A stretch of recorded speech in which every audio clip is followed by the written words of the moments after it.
तो very good evening everyone. Today is our second day of digestive system. तो कल की क्लास में हम लोगों ने बेसिकली एलिमेंट्री कैनाल के जो भी पार्ट्स हैं उनको डिटेल में स्टडी किया था। आज की क्लास में हम लोग जो एसेसरी ऑर्गन्स हैं जो कि आपके डाइजेशन में हेल्प करता है उसको हम लोग डिटेल में पढ़ेंगे। ओके। तो और लास्ट में आपके एमसीक्यूज हैं उसको हम लोग सॉल्व करेंगे।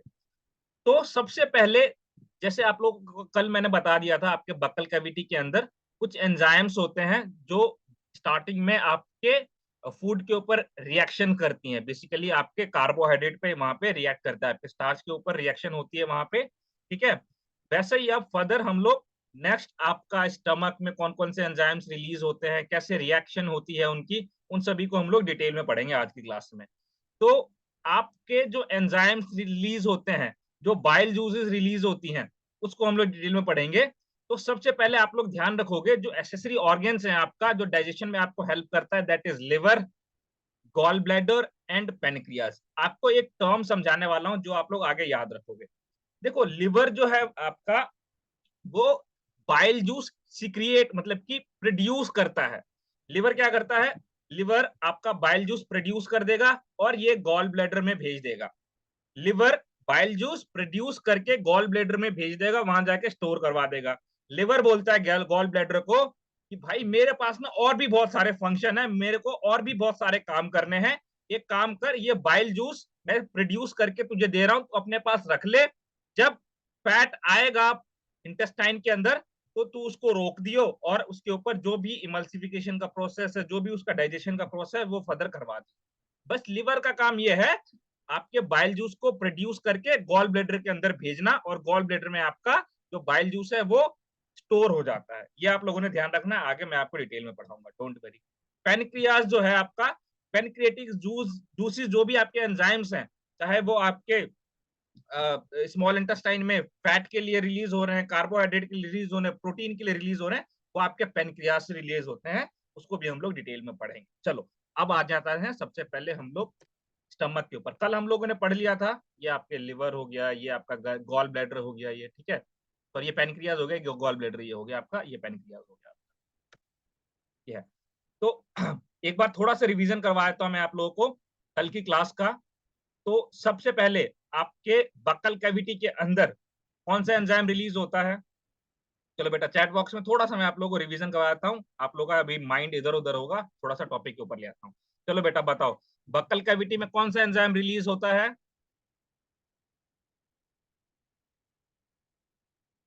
ठीक है, टाइलिन, गुड गुड, ठीक है। और ये किसको बेसिकली ब्रेक डाउन करता है? किसको ब्रेक डाउन करता है ये? सही बच्चे ट्राई करेंगे। कार्ब्स को, आपके स्टार्चेस को ब्रेक डाउन करता है, गुड। ओके।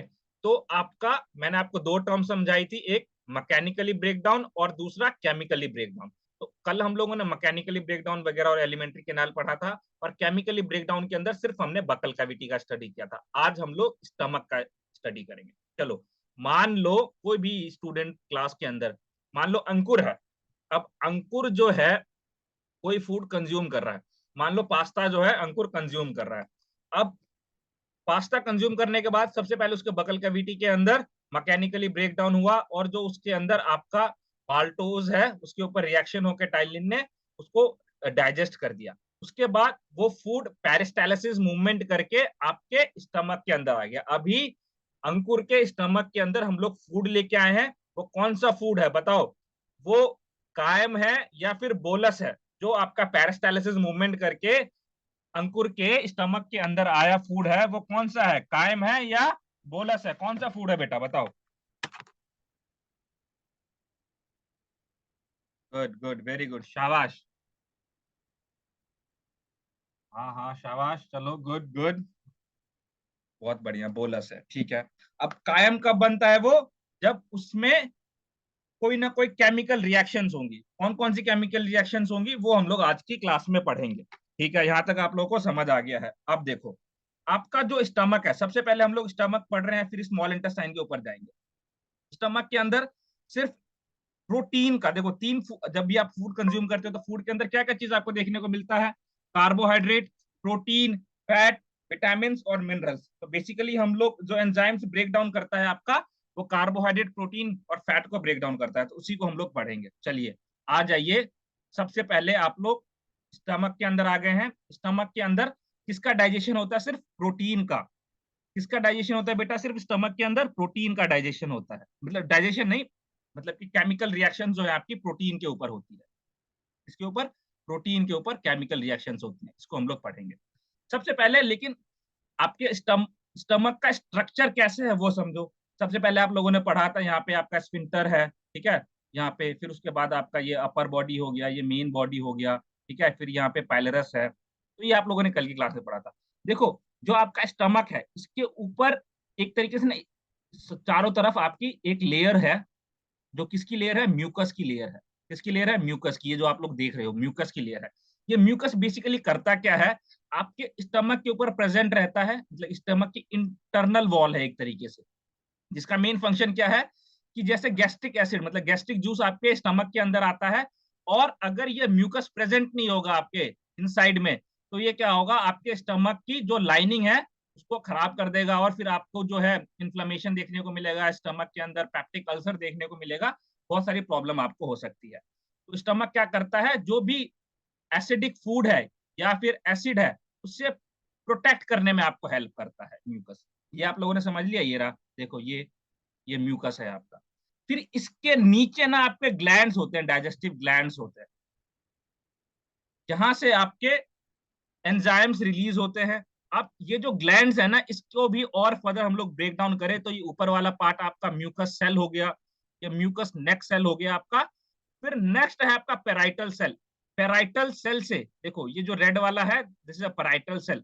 यहीं से आपका एचसीएल रिलीज होता है, और एचसीएल रिलीज होने के बाद आपको पता है क्या क्या काम करता है। बैक्टीरिया को किल करता है, और कोई फूड अगर एसिडिक है आपका, तो उसका बेसिकली क्या कहते हैं, नॉर्मल पीएच लेवल पे लाने का काम करता है आपका एचसीएल।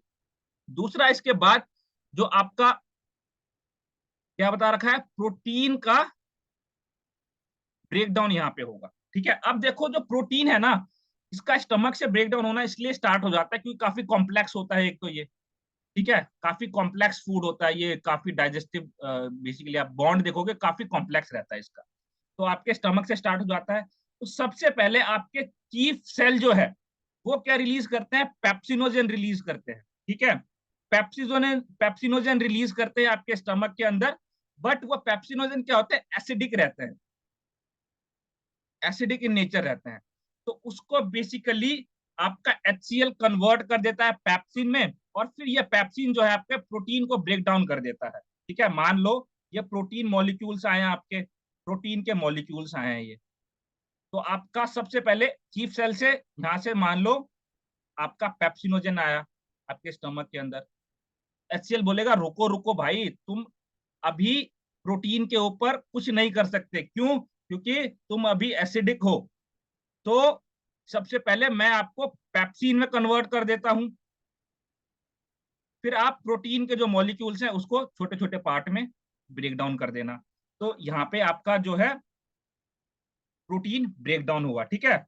और इसके बाद यहाँ पे ना प्रोटीन का ब्रेक डाउन हम लोगों ने स्टमक के अंदर देखा। यहाँ पे कुछ अमाउंट ऑफ आपका जो फैट है, कुछ अमाउंट ऑफ फैट जो है उसका भी ब्रेक डाउन होता है, मतलब ब्रेक डाउन होता है बहुत ही कम।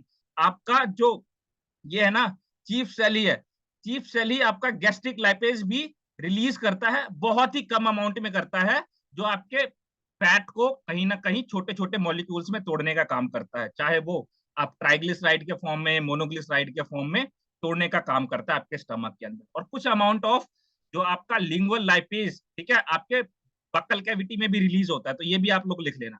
लिंगुअल लाइपेज कुछ अमाउंट ऑफ आपके बक्कल कैविटी में भी रिलीज होता है, जो आपके फैट को ब्रेक डाउन करने की कोशिश करते हैं, बट होता नहीं, लेकिन बहुत कम अमाउंट में होता है, इसलिए इसको आप लोग बक्कल कैविटी के अंदर भी स्टडी नहीं करते, और आप स्टमक के अंदर भी स्टडी नहीं करते। एक बार मैं आप लोगों को इसको क्लियर कर देता हूँ। सबसे पहली चीज, म्यूकस का क्या फंक्शन है? जो आपका स्टमक है उसको प्रोटेक्ट करना। फिर उसके बाद आपका जो पेराइटल सेल है, वहां से एचसीएल रिलीज होता है, और एचसीएल रिलीज होने के बाद आपके बॉडी के अंदर जो भी फूड के साथ बैक्टीरिया वगैरह, जर्म्स वगैरह है, उनको मारने की कोशिश करता है। फिर इसके बाद चीफ सेल पेप्सिनोजन रिलीज करता है, बट आपका स्टमक बोलता है अरे अरे पेप्सिनोजन आप प्रोटीन के ऊपर इंपैक्ट नहीं कर सकते, जब तक आप पेप्सिन ना बनो। तो पेप्सिनोजन को पेप्सिन कौन बनाता है? आपका HCl बनाता है। फिर उसके बाद पेप्सिन जैसी बना, अब बोलता है प्रोटीन चल तू हुआ। अब प्रोटीन को ब्रेक डाउन कर देगा वो पेप्टोन्स में, बेसिकली छोटे फॉर्म में, और आपका ब्रेक डाउन कर देगा। फिर उसके बाद कुछ अमाउंट ऑफ आपका गैस्ट्रिक लाइपेज, मतलब कि जो आपका फैट को ब्रेक डाउन करने के लिए लाइपेज एंजाइम इंपॉर्टेंट है, कुछ अमाउंट ऑफ निकलता है। इसको हम लोग स्टडी भी नहीं करते स्टमक के अंदर या फिर आपका बकल कैविटी के अंदर, लिंगुअल लाइपेज। ये चीज समझ आ गया स्टमक के अंदर। स्टमक के अंदर इन शॉर्ट आप लोगों ने ध्यान रखना है, प्रोटीन का ब्रेक डाउन होना स्टार्ट होता है यहाँ पे, ठीक है। और किससे? पेप्सिन से। एक चीज और आप लोगों को बताऊंगा यहाँ पे, ये डिपेंड करता है आपके फूड के ऊपर, आपने फूड किस तरीके का खाया है। अगर आपने ऐसे प्रोटीन खाए हैं जो बहुत ज्यादा कॉम्प्लेक्स है, तो डेफिनेटली ये जो है, इसके मॉलिक्यूल्स जो है, अगर इसमें 10 मॉलिक्यूल्स है, तो इसके अंदर मॉलिक्यूल टूट के 6 या 7 होंगे, ठीक है। तो अगर आपका जो मॉलिक्यूल है यहाँ पे स्टमक के अंदर 5 या 6 मॉलिक्यूल है जो काफी वीक बॉन्ड है उनका, तो वो ब्रेक डाउन होके आपके 3 या 4 मॉलिक्यूल्स में होंगे। उसी को आप लोग पेप्टॉन्स बोलोगे, ठीक है। ये चीज है आपका स्टमक के अंदर। Everything is clear in the stomach, समझ आ गया? चलो, अब नेक्स्ट आते हैं स्टमक, स्मॉल इंटेस्टाइन में। स्मॉल इंटेस्टाइन में भी ना आपकी 3 चीज है। स्मॉल इंटेस्टाइन में आपकी 3 चीज है, क्या क्या? किस चीज का ब्रेकडाउन होता है? आपके कार्बोहाइड्रेट का, प्रोटीन का, फैट का। सबसे ज्यादा डाइजेशन, एब्जॉर्प्शन आपके स्मॉल इंटेस्टाइन में होता है, ये आप लोग ध्यान रखोगे। तो स्मॉल इंटेस्टाइन में जो भी फूड आया, तो उसको ब्रेक डाउन करके हमारे जो ब्लड वेसल्स है वहां तक भेजने का काम स्मॉल इंटेस्टाइन करता है। अभी इस वाले स्लाइड में हम लोग कार्बोहाइड्रेट की बात कर रहे हैं, सिर्फ कार्बोहाइड्रेट की बात कर रहे हैं। अब मान लो कार्बोहाइड्रेट अंकुर ने खाया, यहाँ पे अगर इस कार्बोहाइड्रेट के अंदर, पास्ता के अंदर माल्टोज है, तो कुछ अमाउंट ऑफ 10 से 20% बकल कैविटी में ही टूट गया, ठीक है, बकल कैविटी में ही डाइजेस्ट हो गया। बाकी बचा हुआ स्टमक के अंदर आया। कार्बोहाइड्रेट की बात कर रहे हैं बेटा, सिर्फ ध्यान से। स्टमक के अंदर आया, स्टमक में आने के बाद अंकुर के, अगर कोई उस फूड में कार्बोहाइड्रेट के अंदर बैक्टीरिया, जर्म्स है, तो HCl इसको मार देगा। फिर ये आपका नेक्स्ट इस तरीके से समझ लो कि स्मॉल इंटेस्टाइन में आ गया यहाँ पे, ठीक है। स्मॉल इंटेस्टाइन में क्या आ गया? कार्बोहाइड्रेट आ गया। अब कार्बोहाइड्रेट जब भी आप खाओगे, तो कार्बोहाइड्रेट के अंदर काफी सारी चीज आपको देखने को मिलती है। क्या क्या चीज देखने को मिलेगी कार्बोहाइड्रेट के अंदर आपको? मान लो माल्टोज देखने को मिलेगा, ठीक है। आपको फ्रुक्टोज देखने को मिलेगा। ये बताता भी हूँ ये सब चीजें, वैसे ये आपकी इंपॉर्टेंट है, स्पोर्ट्स न्यूट्रिशन में आपको पढ़ाऊंगा डिटेल में। फिर सुक्रोज देखने को मिलेगा आपको, गैलेक्टोज देखने को मिलेगा। ये सब चीज होती हैं आपकी। जैसे होता क्या है, मान लो यहाँ पे कार्बोहाइड्रेट है, ये आपके माउथ के अंदर कुछ ब्रेक डाउन हुआ, फिर टूटते टूटते ब्रेक डाउन होते होते आपके स्टमक के अंदर आया। स्टमक के अंदर ब्रेक डाउन होते होते नीचे आपका स्मॉल इंटेस्टाइन में आया। और स्मॉल इंटेस्टाइन के अंदर ना सबसे पहले इसको, आपके जो कार्बोहाइड्रेट है, पैनक्रियाटिक अमाइलेज आएगा। अभी बताता हूँ ये लैक्टेज माल्टेज कहाँ से आता है। सबसे पहले आपके पैनक्रियास से पैनक्रियाटिक अमाइलेज एंजाइम आएगा, जो आपके कार्बोहाइड्रेट को ब्रेक डाउन करेगा, ठीक है। कार्बोहाइड्रेट को ब्रेक डाउन जब करेगा, मान लो ये कार्बोहाइड्रेट के मॉलिक्यूल्स हैं। रुको, मैं ना इसको अच्छे से समझाता हूँ आपको, 1 मिनट रुकना। यहाँ पे ना PPT पे लिख नहीं पाते अच्छे से।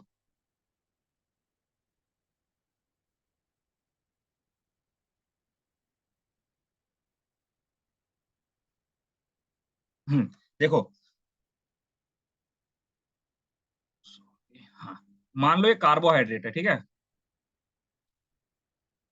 कार्बोहाइड्रेट को जब आपने कंज्यूम किया, कंज्यूम करने के बाद ये बॉन्ड है आपके ग्लूकोज के। अब ग्लूकोज के अंदर, जैसे आप फ्रूट खाते हो, तो फ्रूट के अंदर आपको क्या क्या चीज मिलेगा? ग्लूकोज देखने को मिलेगा, फ्रुक्टोज देखने को मिलेगा। वैसे ही अगर आप मिल्क कंज्यूम करते हो, तो मिल्क के अंदर आपको ग्लूकोज देखने को मिलेगा, ठीक है, लैक्टोज देखने को मिलेगा। ये सब आपके उसके अंदर प्रोडक्ट रहते हैं। तो जैसे आपके ये कार्बोहाइड्रेट के मॉलिक्यूल्स कंपाउंड है। अब जब आप, ये आपके स्मॉल इंटेस्टाइन में आ गया, स्मॉल इंटेस्टाइन में आने के बाद सबसे पहले पेनक्रियास जूस रिलीज करेगा पैनक्रियाटिक अमाइलेज। वो क्या करेगा, ये समझ लो कि 5 मॉलिक्यूल्स है, तो इसको छोटे छोटे 3 मॉलिक्यूल में तोड़ देगा। ठीक है, 3 मॉलिक्यूल में, एक तरीके 3 मॉलिक्यूल में यहाँ पे तोड़ा, 3 मॉलिक्यूल में यहाँ पे तोड़ा, छोटे छोटे पार्ट में डिवाइड कर दिया। फिर इसके बाद अब इस फूड के अंदर जो 3 मॉलिक्यूल टूटे, एग्जाम्पल के लिए इसके अंदर एक मॉलिक्यूल मान लो आपका ग्लूकोज का है, एक मॉलिक्यूल आपका मान लो जो है वो लैक्टोज का है, ये तीसरा हटा दो। ठीक है, फिर फर्दर और ब्रेक डाउन होके ये दो आपके मॉलिक्यूल है। तो ग्लूकोज तो भैया सबसे सिंपल यूनिट है आपकी कार्बोहाइड्रेट की, तो इसके ऊपर कोई केमिकल रिएक्शन नहीं होगी। जो लैक्टोज है ना, तो लैक्टोज के ऊपर जो आपकी इंटेस्टाइनल वॉल है, ये यहां से फिर दोबारा आपका अमाइलेज आएगा। ठीक है, अब आपके इंटेस्टाइनल वॉल से अमाइलेज आएगा और इसके ऊपर लैक्टोज के ऊपर रिएक्शन करेगा। रिएक्शन कौन सा करेगा, लैक्टेज एंजाइम जो होगा वो रिएक्शन करेगा। ठीक है, एक वर्ड आप लोग ध्यान रखना, जिसके भी वर्ड में कोई भी वर्ड हो जिसके लास्ट में एज देखने को मिल जाए वो आपके एंजाइम होंगे। जिसके भी लास्ट वर्ड में आपको एज देखने को मिल जाए 90% वो एंजाइम्स होंगे। तो जो लैक्टोज होगा उसको कौन सा एंजाइम ब्रेक डाउन करेगा, लैक्टेज ब्रेक डाउन करेगा लैक्टोज को। वैसे ही अगर आपका फ्रुक्टोज है तो फ्रुक्टोज को आपका फ्रुक्टेज एंजाइम ब्रेक डाउन करेगा। ठीक है, और फिर जब ये लैक्टोज को भी ब्रेक डाउन कर देगा, फ्रुक्टोज को भी ब्रेक डाउन कर देगा, तब ये आपके जो ये इंटेस्टाइनल वॉल्स हैं यहाँ पे आएगा और इसके बाद ये आपके ब्लड वेसल्स के अंदर जाएगा। ये प्रोसेस होता है पूरा का पूरा आपका। समझ आया बेटा, यही चीज बोला गया है यहाँ पे कि जो आपका फूड आया है सबसे पहले पैनक्रियाटिक अमाइलेज आएगा, उसको ब्रेक डाउन करेगा। ब्रेक डाउन करने के बाद आपके 3 प्रोडक्ट बचेंगे, माल्टेज, लैक्टेज और सुक्रेज। ठीक है, तो माल्टेज के ऊपर आपका माल्टोज का एंजाइम आएगा आपके इंटेस्टाइनल वॉल से, सबसे पहले पैनक्रियास से आएगा। ठीक है, तो कार्बोहाइड्रेट को ब्रेक डाउन करेगा। फिर ब्रेक डाउन होने के बाद ये 3 प्रोडक्ट मिलेंगे, माल्टेज, लैक्टेज और सुक्रेज। फिर इसके बाद आपके इंटेस्टाइनल वॉल से एंजाइम्स आएंगे, कौन कौन से, माल्टेज, माल्टोज के ऊपर माल्टेज एंजाइम रिएक्ट करके ग्लूकोज, ग्लूकोज के प्रोडक्ट बन जाएंगे। ये सबसे सिंपल ग्लूकोज होता है आपके बॉडी के अंदर, माल्टेज सबसे सिंपल। आपके ब्लड वेसल्स के अंदर सबसे जल्दी जो है वो माल्टेज ही जाता है, इसलिए माल्टेज आपके बकल कैविटी से ही डाइजेशन स्टार्ट हो जाता है। ये कॉम्प्लेक्स नहीं होता, बहुत सिंपल रहता है, बहुत बेसिक रहता है, इसलिए डाइजेशन आपके बकल कैविटी से माल्टोज का स्टार्ट हो जाता है। ओके, फिर इसके बाद जो लैक्टेज एंजाइम है जो आपके इंटेस्टाइनल वॉल से आया है, वो लैक्टोज के ऊपर रिएक्ट करके उसको फर्दर ग्लूकोज और गैलेक्टोज में ब्रेक डाउन कर देगा, फिर आपके ब्लड वेसल्स के अंदर चला जाएगा वो। फिर सुक्रोज के ऊपर सुक्रेज एंजाइम रिएक्ट करेगा और रिएक्ट करने के बाद ग्लूकोज और फ्रुक्टोज के मॉलिक्यूलर कंपाउंड आपको देखने को मिलेंगे। समझ आया बेटा ये? एक बार बताओ चैट बॉक्स में, इसके अंदर किसी को कोई डाउट है, कोई क्वेश्चन है तो पूछो एक बार। ठीक है, देखो शिवानी, शिवानी माइक ऑन करो, जिसको समझ नहीं आया बेटा बोलो, शिवानी माइक ऑन करो। ठीक है, शिवानी दूध पीते हो? ओके ठीक है। अब दूध के अंदर आपको क्या चीज देखने को मिलेगा, ग्लूकोज देखने को, जो भी मीठी चीज आपको देखने को मिले ना उसके अंदर डेफिनेटली ग्लूकोज, आपका कार्बोहाइड्रेट रहेगा रहेगा। आपको मीठा चीज जो भी दिखे उसके अंदर कार्बोहाइड्रेट 100% है। एग्जाम्पल के लिए शिवानी ने दूध पिया, दूध के अंदर क्या क्या चीज रहेंगी आपकी, ग्लूकोज तो रहेगा रहेगा, इसके साथ आपका, हम कार्बोहाइड्रेट की बात कर रहे हैं, बाकी अदर फैक्टर्स हटा दो, उसमें आपको लैक्टोज भी देखने को मिलेगा। ठीक है, दूध के अंदर लैक्टोज देखने को मिलेगा और आपका ग्लूकोज के मॉलिक्यूल्स देखने को मिलेंगे। ठीक है शिवानी, हाँ शुगर के मॉलिक्यूल। फिर शिवानी, हाँ जैसे आपने मिल्क कंज्यूम किया, मिल्क कंज्यूम करने के बाद आपके समझ लो स्टमक से होते होते आपके ब्लड वेसल्स में, स्टमक से होते होते आपके स्मॉल इंटेस्टाइन में आ गया। ठीक है, स्मॉल इंटेस्टाइन में आने के बाद क्या होगा, सबसे पहले उस मिल्क के ऊपर आपका पेनक्रियाटिक अमाइलेज, पेनक्रियास एक एंजाइम रिलीज करेगा जिसका नाम है पेनक्रियाटिक अमाइलेज। वो क्या करेगा, जो उसका कंपाउंड है उसको ब्रेक डाउन कर देगा छोटे छोटे पार्ट में। देखो यहाँ पे मैं आपको दिखा देता हूँ दोबारा से।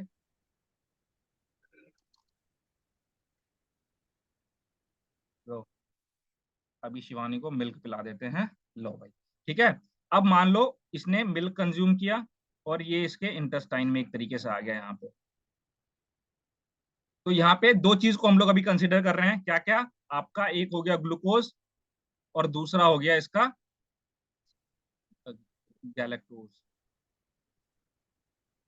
लैक्टोज होता है बेसिकली, गैलेक्टोज से मिलकर लैक्टोज मान लो, ठीक है। तो ये हो गया ग्लूकोज और लैक्टोज जो है आपका मिल्क के अंदर आपको देखने को मिलता है। अब ये इसके स्मॉल इंटेस्टाइन में आया। सबसे पहले क्या होगा, जो वो मिल्क है का कॉम्प्लेक्स है अभी, तो सबसे पहले पेनक्रियाज से आपका पेनक्रियाटिक अमाइलेज एंजाइम आएगा एक, जिसको ब्रेक डाउन करेगा। ये ब्रेक डाउन कर दिया। अब इसके बाद ब्रेक डाउन करने के बाद क्या क्या मिल्क के अंदर रहेगा, गैलेक्टोज का एक मॉलिक्यूल, एक ग्लूकोज का मॉलिक्यूल। इन दोनों को ब्रेक डाउन करने के बाद आपके ये इंटेस्टाइनल वॉल्स में जाएगा। अगर आपको और डिटेल में समझना है तो मैं आपको क्लास के बाद अच्छे से और समझा दूंगा शिवानी। बाकी आप स्पोर्ट्स न्यूट्रिशन में पढ़ोगे इनको डिटेल में, डोंट वरी, क्या क्या चीज होता है। ठीक है, थोड़ा बहुत समझ आया शिवानी?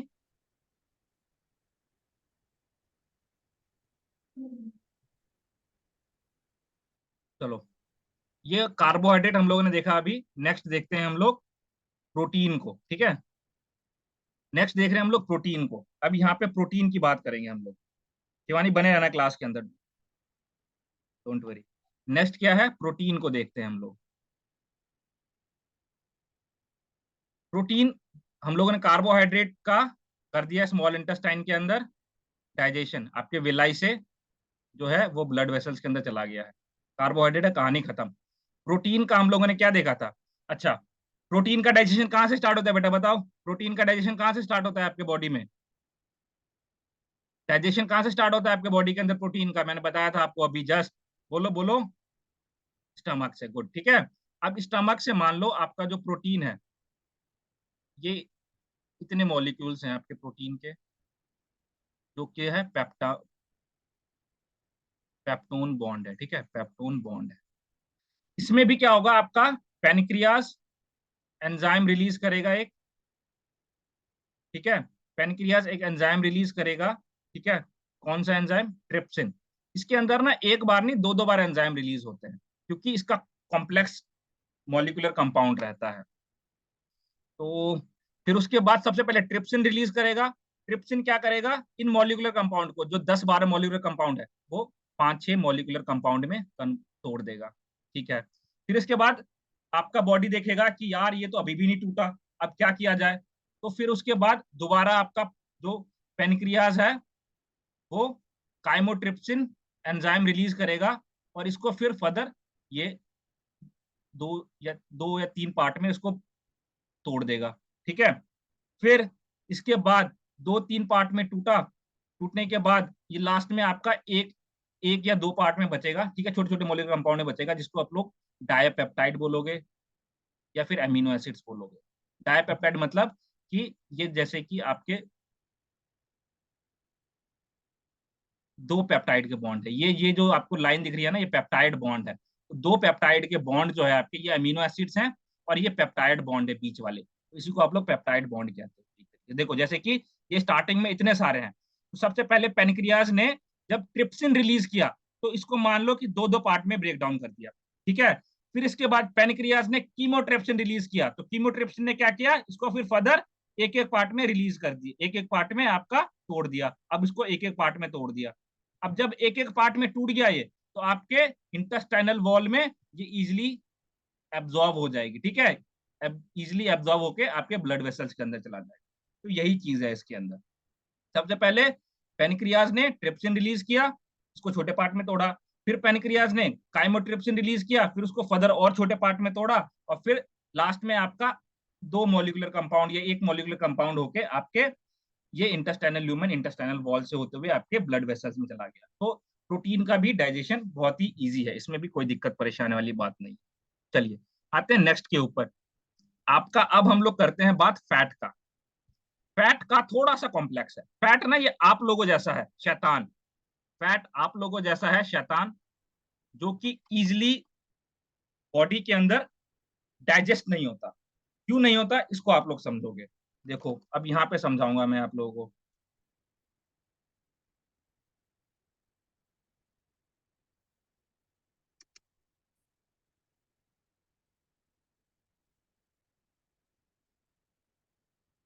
देखो फैट जो है एक तो काफी कॉम्प्लेक्स रहता है। फैट फैट आप लोगों ने देखा होगा, सिंपल फैट, फिर उसके बाद कॉम्प्लेक्स फैट, ठीक है, ये चीज आप लोगों ने देखी होगी।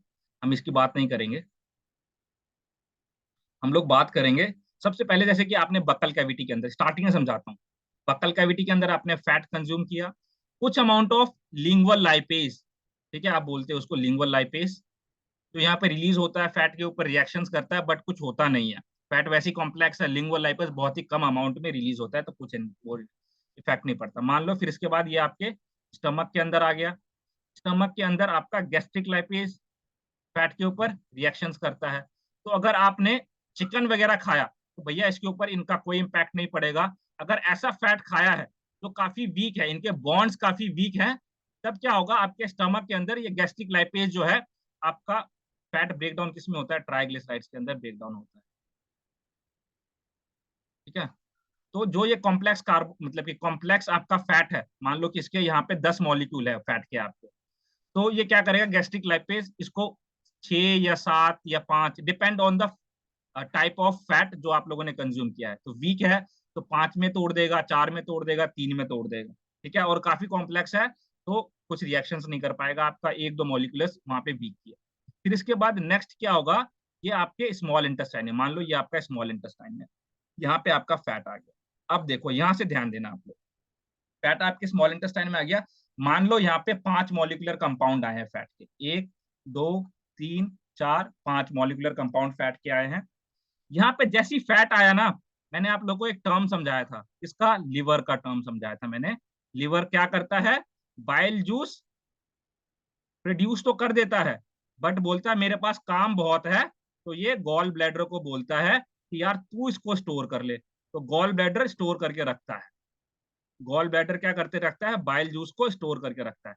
जैसे ही देखता है अरे फैट आ गया, जैसे ही देखता है स्मॉल इंटेस्टाइन के अंदर फैट आ गया है, गॉल ब्लैडर आपका अलर्ट हो जाता है, बोलता है अगर फैट आ गया है और ये आपके ब्लड वेसल्स में चला गया, तो भाई फैट तो ऑयली होता है, कल की क्लास में सर ने बताया ऑयली होता है, और आपके ब्लड वेसल्स के अंदर जो ब्लड होता है वो वाटरी होता है। अब पानी के अंदर अगर ऑयल मिल गया तब तो भैया कहानी खराब हो गई, तब तो जान भी जा सकती है किसी की। तो आपका गॉल ब्लैडर क्या कहता है, अरे रुको जरा, फैट को बोलता है रुको जरा, मैं थोड़ा आपके ऊपर रिएक्शंस कर लूं, ताकि जो आपका ऑयली का नेचर है, जो आप ऑयली हो, वो थोड़ा ठीक हो जाओ। तो भाई फैट कहता है ठीक है भाई, रुक गया आपका, तो ये आपके स्मॉल इंटेस्टाइन में बेसिकली ड्यूडिनम के अंदर रुका हुआ है फैट। तो गॉल ब्लैडर क्या करता है, एक बाइल जूस रिलीज करता है, बाइल जूस रिलीज किया आपके ड्यूडिनम के अंदर, मतलब कि आपके स्मॉल इंटेस्टाइन के अंदर, और ये क्या करता है कि फैट को ना इस इमल्सिफिकेशन करता है। बेसिकली इमल्सिफिकेशन क्या होता है आपका, मान लो, चलो बेटा थोड़ा देर के लिए चैट ऑन कर लो, अभी ध्यान रखना है यहाँ पे इमल्सिफिकेशन पे। ये एक गिलास, एक गिलास है, इसके अंदर पानी है ये, अब इसके अंदर मैं ऑयल मिलाऊंगा तो मिलेगा बेटा, बताओ चैट बॉक्स के अंदर, बताओ, अगर इसके अंदर मैं ऑयल मिलाऊंगा पानी के अंदर गिलास में तो मिलेगा, बोलो सभी बोलो, नहीं मिलेगा, ठीक है, ओके। बट इसके अंदर मैं सोप ले आऊं, साबुन ले आऊं, ठीक है, या सर्फ लेके आऊं, घोल उसका जो होता है, वो डाल के अगर मैं मिलाने की कोशिश करूंगा ना, तो वो थोड़ा बहुत मिल जाएगा। घर पे आज आप लोग करके देखना, ठीक है, एक गिलास पानी लेना और उसके अंदर तेल डालना, तेल मिलेगा नहीं, बट जब थोड़ा साबुन वाबुन लेके उसका झाग वगैरह डाल के मिलाने की कोशिश करोगे तो हल्का फुल्का मिल जाएगा। तो इमल्सिफिकेशन का मतलब ही यही है कि जो आपके ऑयली फैट आए हैं वहां पे क्या करता है ये, उसको जूस मिलाता है उस ऑयल के अंदर, जूस मिलाता है, ताकि ये जब आपके बॉडी के अंदर आगे जाए तो उसका जो ऑयली नेचर है वो कहीं ना कहीं थोड़ा सा वीक पड़ जाए, ठीक है। यहाँ तक समझ आ गया, यहाँ तक कोई दिक्कत वाली बात नहीं। अब आगे देखो,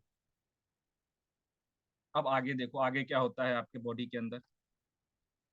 अब मान लो यहाँ पे इमल्सिफिकेशन हो गया आपका फैट के ऊपर, तो अभी भी थोड़ा सा ऑयली तो है ये, आपके बॉल्स के अंदर नहीं जा सकता, तो क्या होता है, ये आपका मान लो विलाई है, तो फैट का इमल्सिफिकेशन सबसे पहले करवाया, इमल्सिफिकेशन जैसी हो गया तो आपके पैनक्रियास से, पैनक्रियाटिक पैनक्रियाटिक पेनक्रियास से पेनक्रियाटिक लाइपेज आता है सबसे पहले, और इसको फर्दर ब्रेक डाउन करता है। तो फैट आपका किस में ब्रेक डाउन होता है? ट्राइग्लिसराइड्स में। ठीक है, ट्राइग्लिसराइड्स में ब्रेक डाउन होता है। तो इसको ब्रेक डाउन किस में करेगा? अगर फैट आपका काफी स्ट्रॉन्ग है तो ट्राइग्लिसराइड मतलब कि 3 आपके ग्लिसरॉल के मॉलिक्यूल है इसमें,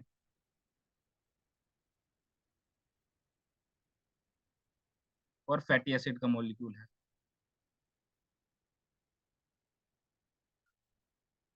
और एक आपका ग्लिसरॉल का मॉलिक्यूल है, 3 फैटी एसिड्स के मॉलिक्यूल है, ये आप लोगों ने ध्यान रखना है ट्राइग्लिसराइड के अंदर। तो यहाँ पे 3 मॉलिक्यूल है आपके फैटी एसिड के, तो इसका भी जो वो आपका ब्रेकडाउन प्रोडक्ट है ना, 3 से आपका 2 जो होता है उसको डायाग्लिसरोल कहते हैं, हम लोग डायाग्लिसरोल कहते हैं। और इसका भी जो प्रोडक्ट है टूटता है उसको हम लोग मोनोग्लिसरोल कहते हैं, मोनोग्लिसरोल कहते हैं। ठीक है, तो ये चीज है। तो आपका कॉम्प्लेक्स है काफी कार्बोहाइड्रेट, तो पेनक्रियाटिक लाइपेज आएगा, इसको ट्राइग्लिसराइड में ब्रेक डाउन करेगा। जैसे ही 3 मॉलिकुलर कंपाउंड है, मतलब ट्राइग्लिसराइड्स में आ गया, तो फिर उसके बाद आपके जो इंटेस्टाइनल वॉल्स है, इंटेस्टाइनल वॉल से आपका फिर दोबारा से लाइपेज एंजाइम आएगा जो फर्दर इसको ब्रेक डाउन करेगा मोनोग्लिसरोल में। ठीक है, मतलब कि यहाँ पे मतलब फैटी एसिड का सिर्फ एक मॉलिक्यूल है जो आपके फिर फर्दर ब्लड वेसल्स में जा सकता है। ठीक है, यहां तक कोई दिक्कत परेशानी किसी को? बताओ। ये सेम चीज यहाँ पे मैंने बताया है कि ये आपका फैट है, तो किसमें ब्रेक डाउन होता है? आपका ट्राइग्लिसराइड, मतलब कि ग्लिसरॉल का एक मॉलिक्यूल, 3 फैटी एसिड्स के मॉलिक्यूल। बक्कल कैविटी में कुछ लिंगुअल लाइपेज आपके एंजाइम्स हैं जो रिएक्ट करते हैं, और स्टमक के अंदर आपका गैस्ट्रिक लाइपेज का एंजाइम है, जो अगर आपका फैट वीक है तब जाके ये डाइग्लिसरॉल में ब्रेक डाउन होता है या मोनोग्लिसरॉल में ब्रेक डाउन होता है। अगर काफी कॉम्प्लेक्स है तो यहाँ पे इसके 6 से 7 मॉलिक्यूल्स होंगे। ठीक है, फिर ये आपके नीचे ड्यूडेनम में आएगा, मतलब कि आपके स्मॉल इंटेस्टाइन में आया। स्मॉल इंटेस्टाइन में आने के बाद सबसे पहले उसका इमल्सिफिकेशन होगा, जो भी मॉलिकुलर कंपाउंड है ये, इसके ऊपर सबसे पहले आपका बाइल जूस आएगा और इन एंजाइम के ऊपर लग जाएगा। जो ऑयली नेचर है इसका उसको खत्म करने की कोशिश करेगा। ठीक है, जैसे मैंने आपको बताया सोप जैसे आप लोग मिलाओगे पानी के अंदर, वही इमल्सिफिकेशन है। जैसे इसके ऊपर इमल्सिफिकेशन हुआ आपका, तो उसके बाद आपके पेनक्रिया से एंजाइम आएगा, एक पेनक्रियाटिक लाइपेज, जो ब्रेक डाउन करेगा इसको किसमें? ट्राइग्लिसराइड में, या डायग्लिसराइड में, या मोनोग्लिसरोल में। ठीक है, तो अगर कोई ट्राइग्लिसराइड में है तो दोबारा से आपके इंटेस्टाइनल वॉल से इंटेस्टाइनल लाइपेज एंजाइम आएगा जो इसको फिर ब्रेक डाउन करेगा 2 प्रोडक्ट में। ठीक है, अगर कोई 2 में है तो इसको एक में ब्रेक डाउन करेगा, अगर कोई एक है तो उसको ब्रेक डाउन नहीं करेगा। ये ठीक है, एक मॉलिक्यूलर कंपाउंड, इसको हम लोग मोनोग्लिसराइड कहते हैं। यही चीज इसके अंदर है। सबसे पहले लिवर से, बेसिकली लिवर ने गॉल ब्लैडर में अपना बाइल जूस स्टोर करके रखा था, इसको इमल्सिफिकेशन के लिए भेजा। फिर पेनक्रियाज ने रिलीज किया पेनक्रियाटिक लाइपेज, जो इसको ब्रेक डाउन किया फर्दर। फिर अगर फिर भी कॉम्प्लेक्स है, 3 मॉलिकुलर कंपाउंड है, तो इंटेस्टाइनल ग्लैंड से आपका लाइपेज एंजाइम दोबारा आएगा जो फिर फर्दर इसको ब्रेक डाउन करेगा। तो यही चीज है आपका यहाँ तक। कोई दिक्कत परेशानी किसी को? समझ आया? नहीं आया तो पूछो बेटा, नहीं आया तो पूछो। समझ आया तो चैट बॉक्स में बोलो।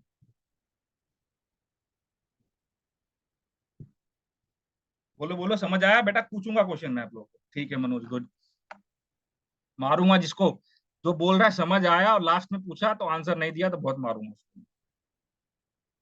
चलो ठीक है, हम लोगों ने कार्बोहाइड्रेट, प्रोटीन, फैट, तीनों का ब्रेकडाउन समझ लिया। अब यहाँ पे ना एक नोट आप लोगों को बताता हूं मैं, ध्यान दोगे। अभी तक तो आप लोगों ने क्या देखा है कि सिर्फ लिवर से बाइल जूस रिलीज होता है, लिवर से सिर्फ बाइल जूस रिलीज होता है, और जो भी एंजाइम्स आपके रिलीज हो रहे हैं वो पेनक्रियास से रिलीज हो रहे हैं।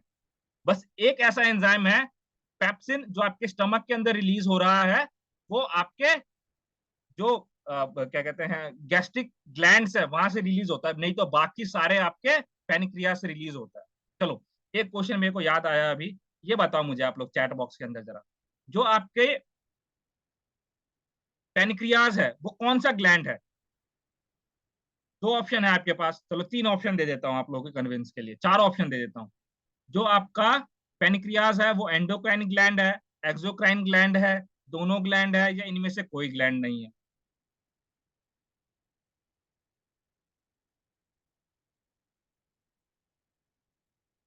गुड, ठीक है। तो जो आपका पेनक्रियास है वो आपका एंडोक्राइन और एक्सोक्राइन बोथ ग्लैंड्स है, ठीक है। ये बात, चलो गुड, शाबाश। तो हमने प्रोटीन का देख लिया, फैट का देख लिया, और कार्बोहाइड्रेट का देख लिया, किस तरीके से एंजाइम्स रिएक्शंस करती हैं इनके ऊपर। देखो यहाँ पे सेम चीज मैंने शॉर्ट तरीके से लगाने की कोशिश करी है कि जैसे आपके सैलिवरी ग्लैंड से टाइलिन रिलीज होता है सबसे पहले, जो आपके स्टार्च को बेसिकली ब्रेक डाउन करता है माल्टोज में, गैस्ट्रिक ग्लैंड से पेप्सिन और रेनिन इन्फेंट के अंदर, बच्चों के अंदर होता है, इसलिए मैंने आपको बताने की कोशिश नहीं, कल की क्लास में मैंने बताया था आपको। वैसे पेनक्रिया से pancreatic amylase, trypsin, chymotrypsin, pancreatic lipase आता है, फिर ये फर्दर ब्रेक डाउन करता है, और इंटेस्टाइनल ग्लैंड से आपका माल्टेज, लैक्टेज, सुक्रेज और लाइपेज ये रिलीज होता है, फिर फर्दर इसको ब्रेक डाउन करता है। तो इन शॉर्ट मैंने समरी लगा दिया, ये चीज है। अभी एक चीज और आपको बता देता हूँ जो आप लोग नोट करके लिखना अपने, लो मैं यहाँ पे बता देता हूँ,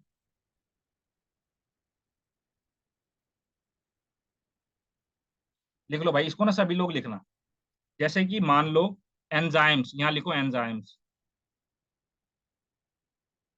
एंजाइम्स, बाइल जूस,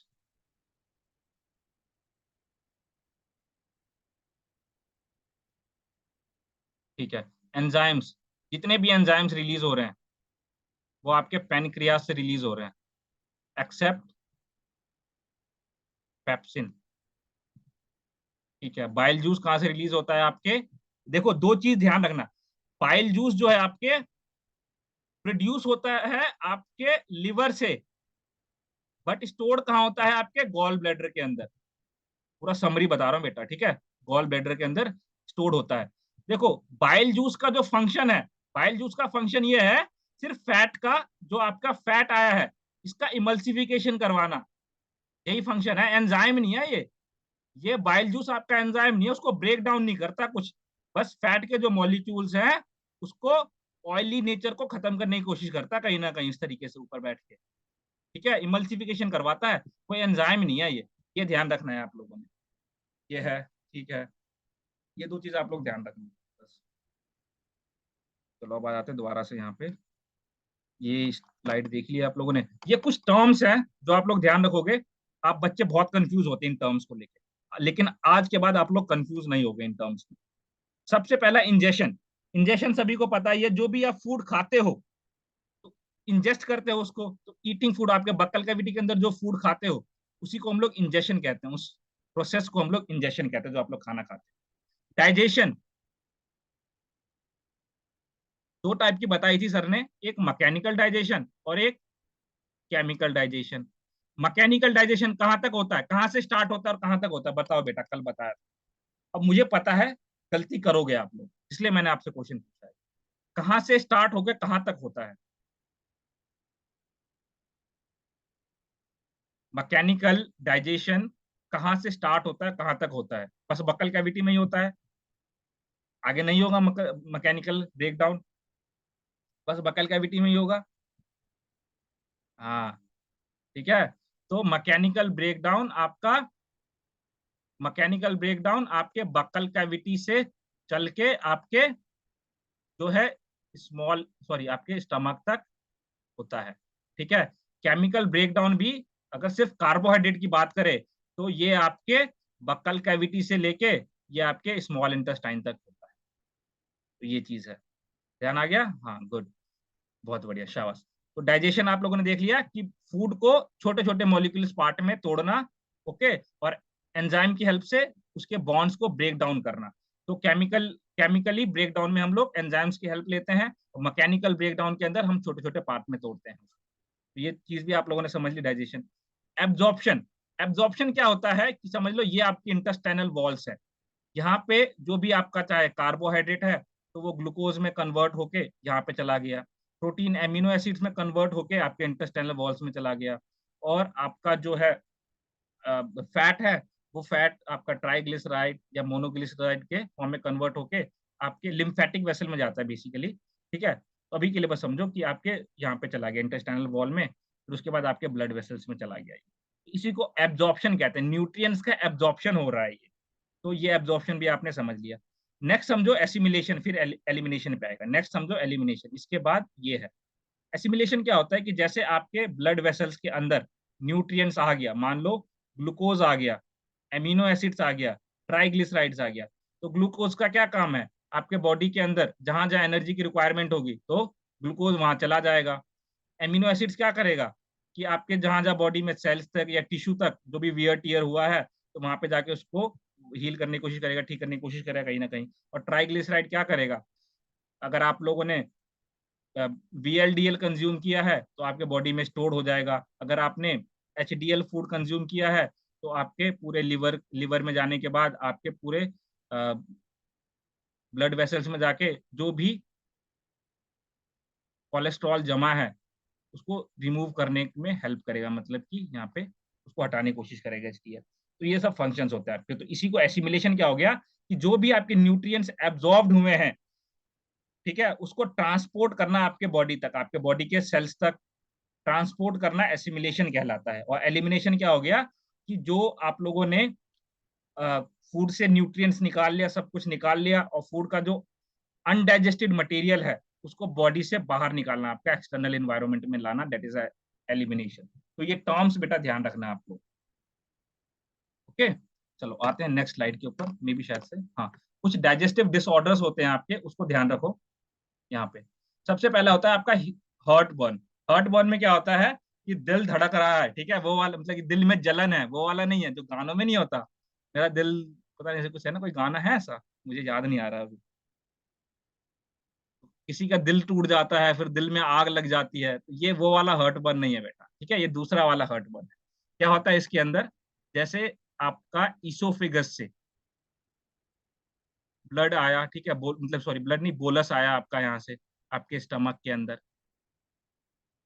आपके स्टमक के अंदर बोलस फूड आया, और यहाँ पे आपका बॉडी रहता है, मतलब कि स्फिंक्टर रहता है, यहाँ पे स्फिंक्टर रहता है, जो क्या काम करता है कि जो भी बोलस आपके स्टमक के अंदर आया उसको वापस ना जाने दे, ठीक है, या यहाँ पे जो भी HCl है, जो भी एसिड है, उसको एसोफेगस में ना जाने दे, ठीक है, मतलब कि जो भी आपका कायम है उसको आपके ईसोफिगस में वापस ना जाने दे। अगर बाई चांस वो ईसोफिगस में वापस चला गया तो क्या होगा, एक तरीके से वो काफी एसिडिक होता है, तो आपके जो ईसोफिगस है तो वहां पे आपको एक तरीके से जलन देखने को मिलेगी, ठीक है, इन्फ्लेमेशन देखने को मिलेगा। वैसे जब आप लोग, किसी ने वॉमिटिंग किया है आज तक, वॉमिटिंग किया है आप लोगों में से किसी ने, बोलो, वॉमिटिंग किया है किसी ने? जब वॉमिटिंग करने के बाद क्या होता है, आप लोग को अजीब सा टेस्ट नहीं लगता, दांत खट्टे हो जाते हैं, गले में अजीब सा टेस्ट होने लग जाता है, होता है ना? तो वो इसलिए होता है क्योंकि आपका जो HCl एंजाइम है, सॉरी HCl एसिड है आपका, वो आपके ईसोफिगस में और आपके जो स्टमक के अंदर आ जाता है। हाँ, सबने किया होगा डेफिनेटली, कोई बोल नहीं रहा। तो इसलिए तो हार्ट बर्न क्या होता है, अगर वही सेम चीज अगर आपके ईसोफिगस में आ गया तो आपके चेस्ट में पेन होने लग जाता है, इसी को हम लोग हार्ट बर्न कहते हैं। क्या कायम को बेसिकली ईसोफिगस में वापस न जाने देना। और कौन नहीं जाने देता, स्फिंक्टर नहीं जाने देता। नेक्स्ट है कॉन्स्टिपेशन। कॉन्स्टिपेशन क्या होता है कि एक तरीके से आपके जो फूड फूड है उसमें अगर आप अच्छे अमाउंट में फाइबर्स कंज्यूम नहीं करते, रफेजेस कंज्यूम नहीं करते, तो आपका फूड जो है वो अच्छे तरीके से मूव नहीं हो पाता नेक्स्ट पार्ट तक, जैसे स्टमक से आपके स्मॉल इंटेस्टाइन में नहीं जा पाएगा, ठीक है, फिर लार्ज इंटेस्टाइन में नहीं जा पाएगा। तो उसी को कॉन्स्टिपेशन कहते हैं। कॉन्स्टिपेशन में इसलिए आपको ना, आप क्या कहते हैं, जब फ्रेश होने जाते हो तो आपको फ्रेश अच्छे से नहीं हो पाते, तो वो मेन रीजन वही है कि आप फाइबर अच्छे से कंज्यूम नहीं कर रहे हो।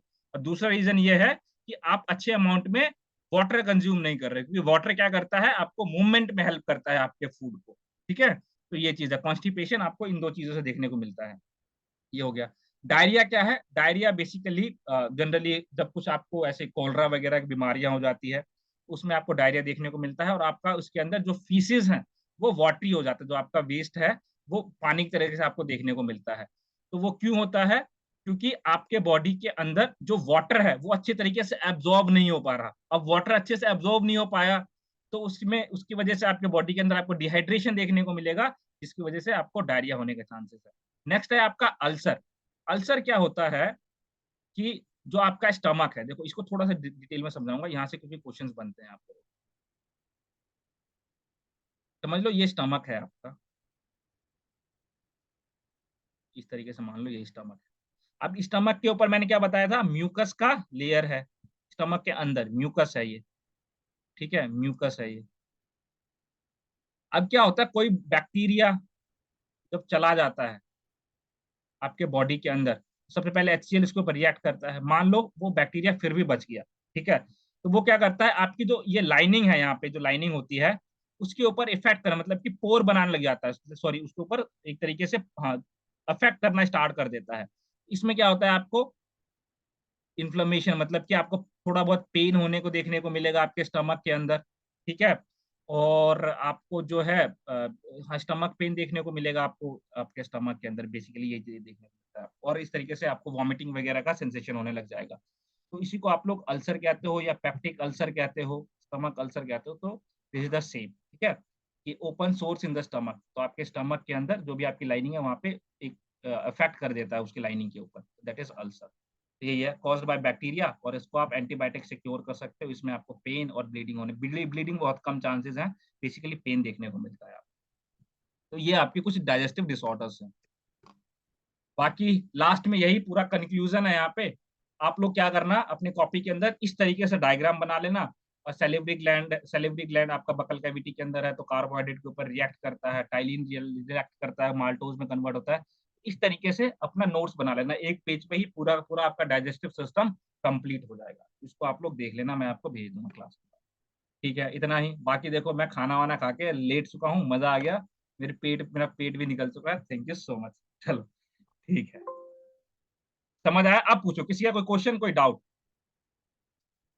शिवानी को थोड़ा सा डाउट था, किसमें, किसमें डाउट था शिवानी, बताओ, मैं आपको दिखाता हूँ।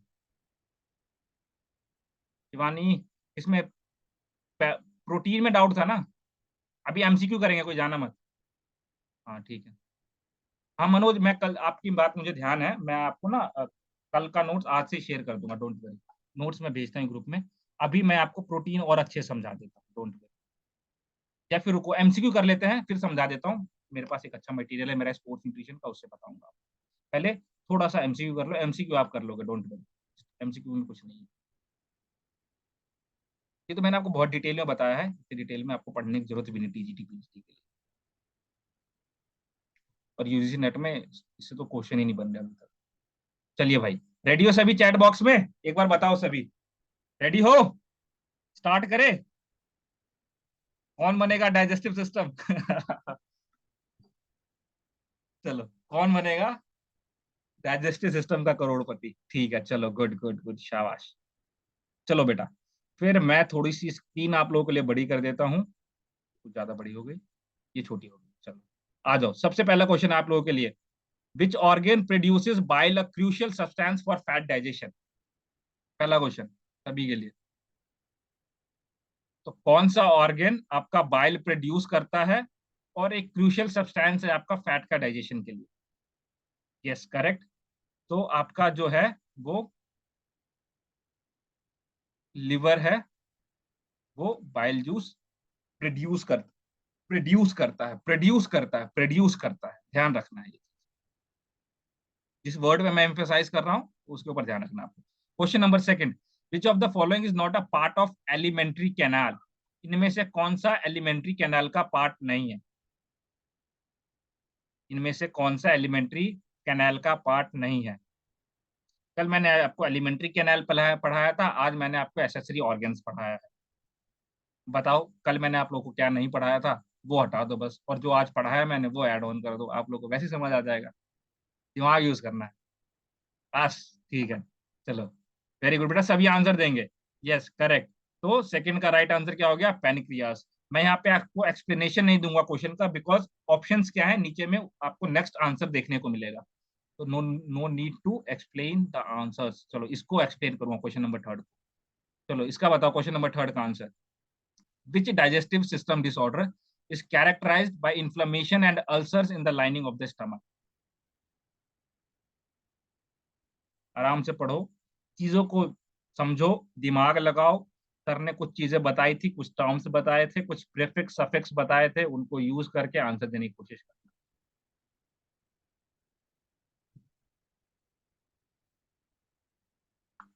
अभी बेटा ट्राई करो, हाँ।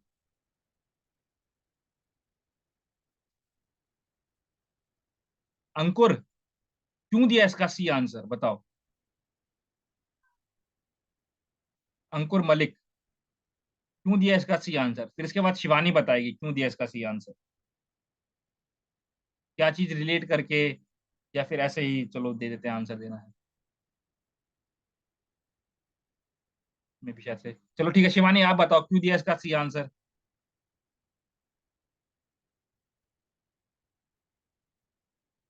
मेरी आवाज सुनाई दे रही ना आप लोगों को? बेटा बोलना है, जब बोलोगे तभी अच्छे से समझ आएगा। मनोज का है, मनोज आंसर क्यों नहीं दे रहे आप? स्वराज, मनोज। ये क्वेश्चन समझ नहीं आ रहा है, इस वजह से आंसर नहीं दिया। अच्छा नहीं, देखो मनोज, समझ ना आए ना, कोई दिक्कत वाली बात नहीं है। थोड़ा सा क्या कहते हैं, आंसर देने की कोशिश करना, मिस नहीं करना। चलो अभी देखो, सबसे पहले आप स्टार्टिंग की क्लासेस में प्रेजेंट नहीं थे मनोज, अंकुर। अगर प्रेजेंट रहते तो आप इसका आंसर बहुत अच्छे से दे पाते। मैंने क्या बताया आप लोगों को, प्रेफिक्स सफिक्स मैं आप लोगों को समझाता हूँ स्टार्टिंग में। देखो जिस भी वर्ड के लास्ट में आइटिस आपको देखने को मिले, इसका मतलब होता है इन्फ्लामेशन। जाना, आज कोई भी बुक पढ़ना आप लोग, और उस बुक के अंदर जो आपको वर्ड दिखे और उस वर्ड के लास्ट में आइटिस दिखे, इसका मतलब होता है इन्फ्लामेशन। समझ आ गया अभी? अगर आप लोग यहाँ पे देख लेते कैरेक्टराइज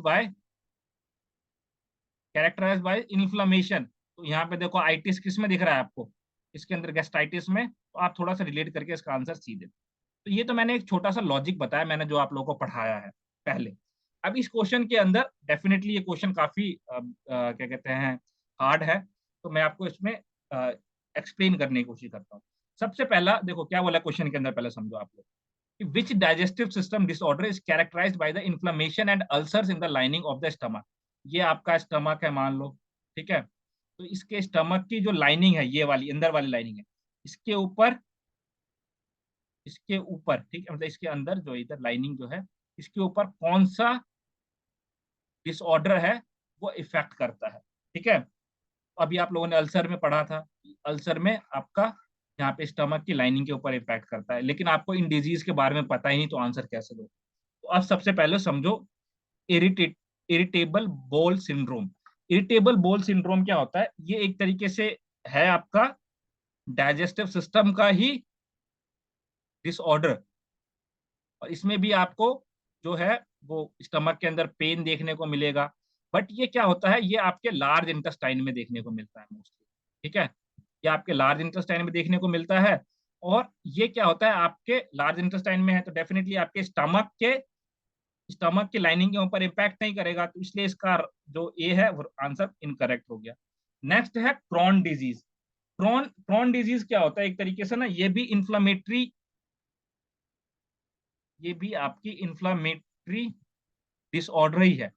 और ये कहाँ से, ये आपके पूरे माउथ से लेके आपके एनएस तक देखने को मिलेगा ये, ठीक है। बट ये भी कहाँ आपको देखने को मिलता है, मोस्टली ये आपको देखने को मिलता है स्मॉल इंटेस्टाइन के अंदर।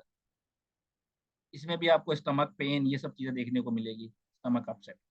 तो ये आप लोगों ने देखा, ये आपके लार्ज इंटेस्टाइन में, ये आपके स्मॉल इंटेस्टाइन में।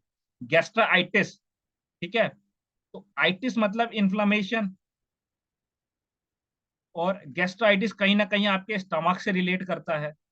तो इसके अंदर क्या होता है कि जो आपके स्टमक है, इसके लाइनिंग के ऊपर आपका इफेक्ट करता है, ठीक है, गैस्ट्राइटिस में, जिसमें आपको स्टमक पेन देखने को मिलता है। एक तरीके से अल्सर ही समझ लो इसको ना, गैस्ट्राइटिस को। तो ये हो गया, इसलिए इसका राइट आंसर सी हो गया। नेक्स्ट अगर मैं आपको बताऊं सिलियक डिजीज, तो सिलियक डिजीज भी एक तरीके से आपके स्मॉल इंटेस्टाइन के ऊपर ही इम्पैक्ट करता है। समझ आ गया आप लोगों को? तो ये चीज है, तो ये नई टर्म्स है, ये आप लोग क्वेश्चन जब आप इसका प्रिंट आउट निकालो तो वहां पे लिख लेना इस तरीके से चारों के मतलब। चलो गुड। नेक्स्ट आ जाओ क्वेश्चन नंबर फोर्थ पे। क्वेश्चन नंबर फोर्थ आप लोग आंसर दे सकते हो बहुत easily. The process by which water and undigested food are removed from the body in the form of faeces is known as. Term बतानी है आप लोगों ने, मैंने आपको बताया था, मैंने वो टर्म बतानी है जिसमें आपका अनडाइजेस्टेड फूड जो है आपके बॉडी से बाहर निकलता है, वो टर्म कौन सा है? तो टर्मोलॉजीज पूछी जाती है आप लोगों से, आज भी बताया था। हाँ, गुड गुड, ठीक है। यस, तो इजेशन, ठीक है। इजेशन, जिसमें क्या होता है आपका बॉडी से जो भी आपका वेस्ट है, मतलब कि आपके डाइजेस्टिव सिस्टम से जो भी आपका वेस्ट है, फेसिस है, वो बाहर निकलता है। देखो, इंजेशन मतलब स्टार्टिंग में जो आप फूड खा रहे हो, इजेशन जो लास्ट में आपका फूड निकल रहा है।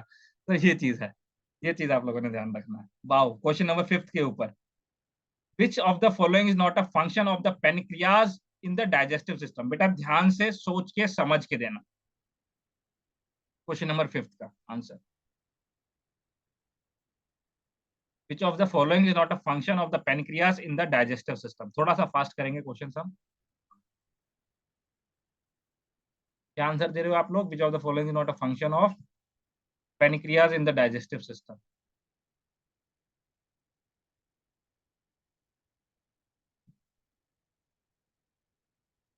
एक बार आप क्लास को रिवाइज कर लोगे ना, तो डेफिनेटली सारी चीजें आपको अच्छे से समझ आ जाएंगी। सही बेटा, आंसर दो। हाँ, तो देखो, यहाँ पे एलिब्रेट कर देता हूँ थोड़ा सा मैं आप लोगों के लिए, कि आपके डाइजेस्टिव एंजाइम्स, शिवानी क्या नहीं आया? माइक ऑन करो एक बारी, क्या समझ नहीं आया बताओ, सुकुशिन समझ नहीं आया ये वाला? आंसर लग रहा है इसका। ये आंसर क्यों होगा? देखो, अच्छा मुझे बताओ सबसे पहले, आप आपके डाइजेस्टिव एंजाइम्स कहाँ कहाँ से रिलीज होते हैं? डाइजेस्टिव एंजाइम्स कहाँ कहाँ से रिलीज होते हैं? शिवानी माइक ऑन करो, मुझे बताओ। स्टमक के अंदर, स्टमक के अंदर प्रोटीन को कन्वर्ट करने के लिए कौन सा एंजाइम आता है? बताओ शिवानी, प्रोटीन को ब्रेक डाउन करने के लिए कौन सा एंजाइम आता है? नहीं याद? पेप्सिन आता है ना। ये एक एंजाइम आपके कहाँ से आता है? आपके जो गैस्ट्रिक वॉल्स हैं, ठीक है, स्टमक की वॉल्स है, वहां से आपका आता है पेप्सिन। बाकी जितने भी एंजाइम्स हैं वो आपके पेनक्रियास से आता है, पेनक्रियास से आता है, और फिर फर्दर वो ब्रेक डाउन करता है। तो क्या होता है आपका जो पेनक्रियास से डाइजेस्टिव एंजाइम आता है, प्रोडक्शन ऑफ डाइजेस्टिव एंजाइम्स, ये भी है आपका regulation of blood sugar levels. तो पेनक्रिया क्या करता है? इंसुलिन रिलीज करता है और आपके ब्लड शुगर लेवल को कंट्रोल करता है। स्टोरेज ऑफ बाइल, शिवानी ये बताओ, अभी आपने एक आंसर करेक्ट दिया है ऊपर, लिवर के अंदर, लिवर क्या करता है? लिवर बाइल का प्रोडक्शन करता है, और स्टोरेज कौन करता है बाइल का? Gall bladder storage. ठीक है, तो ये बताओ, ये पेनक्रिया का फंक्शन है, पेनक्रियास का कहीं लेना देना है इसके अंदर? यहाँ तो लिवर और गॉल ब्लैडर आ रहा है आपका बाइल का स्टोरेज में और प्रोडक्शन में। ठीक है, प्रोडक्शन ऑफ इंसुलिन आपका पेनक्रियास में होता है, इंसुलिन का प्रोडक्शन। राइट, सी हो गया। ठीक है ना, बहुत इजी क्वेश्चन है, थोड़ा दिमाग लगाना है, ये चीज छोटी छोटी चीजें मिस नहीं करनी है आपने। चलो ये question number 6, the ring like muscles that separate different sections of the alimentary canal and prevent backflow are called. तो आपके जो बेसिकली कायम है आपका, ठीक है, उसको बैक फ्लो नहीं होने देता, कौन नहीं होने देता? आज मैंने बताया भी आपको आज के सेशन में।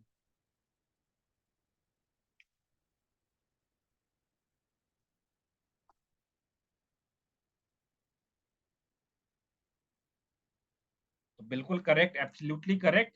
आपका स्फिंक्टर जो है वो बैक फ्लो नहीं होने देता, आपके कायम को स्फिंक्टर ब्लैक फ्लो नहीं होने देता। करेक्ट, ठीक है, चलिए आइए नेक्स्ट क्वेश्चन पे। द मेजोरिटी ऑफ न्यूट्रिएंट, अच्छा ये गलत हो गया यहाँ पे, majority of nutrient absorption occur in which part of the digestive system. तो आपके डाइजेस्टिव सिस्टम में मोस्टली कौन से पार्ट में सबसे ज्यादा न्यूट्रिएंट्स एब्जॉर्ब होते हैं? ये तो तहलका मजा आ रहा है, फोड़ रहे हो ऐसे क्वेश्चन है। मैंने मार देना है। सबसे ज्यादा कहाँ पे एब्जॉर्प्शन हो रहा है? स्मॉल इंटेस्टाइन में। शिवानी मम्मी से लड़ाई हुई आज? मम्मी ने खाना नहीं दिया आज? ठीक है, तो स्मॉल इंटेस्टाइन। चलिए, ओहो ठीक है, फिर तो अच्छी बात है, खाना दिया नहीं है, लड़ाई नहीं हुई। अच्छा, ओहो कोई नहीं, क्लास के ऊपर रहो प्रेजेंट, कोई दिक्कत वाली बात नहीं है। पढ़ाई के टाइम पे सारी चीज हटा दो, पढ़ाई के टाइम पे सिर्फ पढ़ाई। चलिए आइए क्वेश्चन नंबर 8 के ऊपर, which organ stores and concentrates bile before releasing into the small intestine. लो भाई दोबारा सेम वही टॉपिक आ गया आप लोगों का, इसलिए मैं एक्सप्लेन नहीं कर रहा था आप लोगों को ना। यस करेक्ट, गॉल ब्लैडर इसका राइट आंसर हो गया। चलिए अब आते हैं क्वेश्चन नंबर 9 पे। Where does the process of protein digest primarily begin. लो मैंने ये बता दिया आपको, एमसीक्यू में ही बता दिया था। आपका प्रोटीन का डाइजेशन कहाँ से फर्स्ट स्टार्ट होता है। चलो बेटा सभी देंगे आंसर। हाँ बहुत बढ़िया शाबाश। तो इसका आपका स्टमक के अंदर प्राइमरीली जो है आपका प्रोटीन का डाइजेशन स्टार्ट होता है। बता दो कौन सा एंजाइम बेसिकली प्रोटीन के डाइजेशन में हेल्प करता है, यही बता दो तब तक, शॉर्ट शॉर्ट फॉर्म में बता दिया करो। चलो फिर उसके बाद लास्ट क्वेश्चन करना। Which of the following is not one of the taste sensation perceived by the taste birds on the tongue. Sorry, इनमें से कौन सा आपका टेस्ट बर्ड नहीं है। चार होते हैं, इनमें से कौन सा एक नहीं है। तीन लिखा हुआ, एक नहीं लिखा है। यस करेक्ट, बहुत बढ़िया शानदार।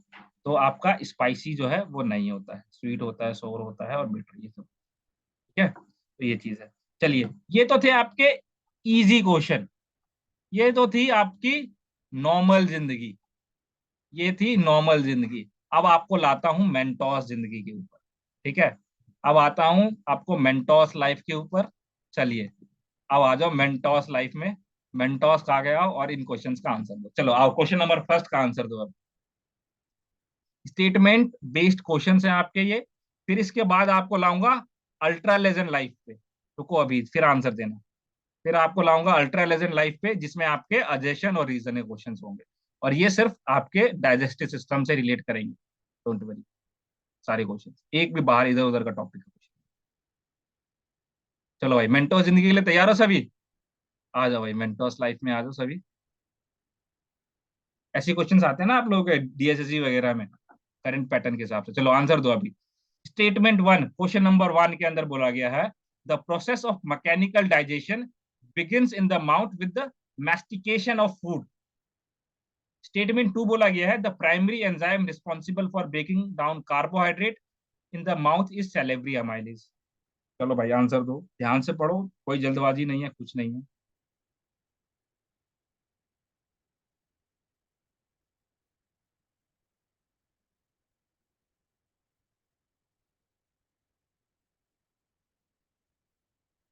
कोई जल्दबाजी नहीं, आराम से दो। आंसर देना है सभी ने। जब अपना लॉजिक लगा के आंसर दोगे, उसके बाद जब मैं आप लोग को समझाऊंगा तब आपको अच्छे समझ आएगा। और अगर आंसर ही नहीं दोगे तो फिर आप लोगों के ध्यान में थोड़ी बहुत चीजें आएंगी, फिर मिस आउट कर जाओगे। तो आंसर सभी ने देना है। दो ए बी सी डी दो ना Manoj, A B C D, S नहीं है ऑप्शन में।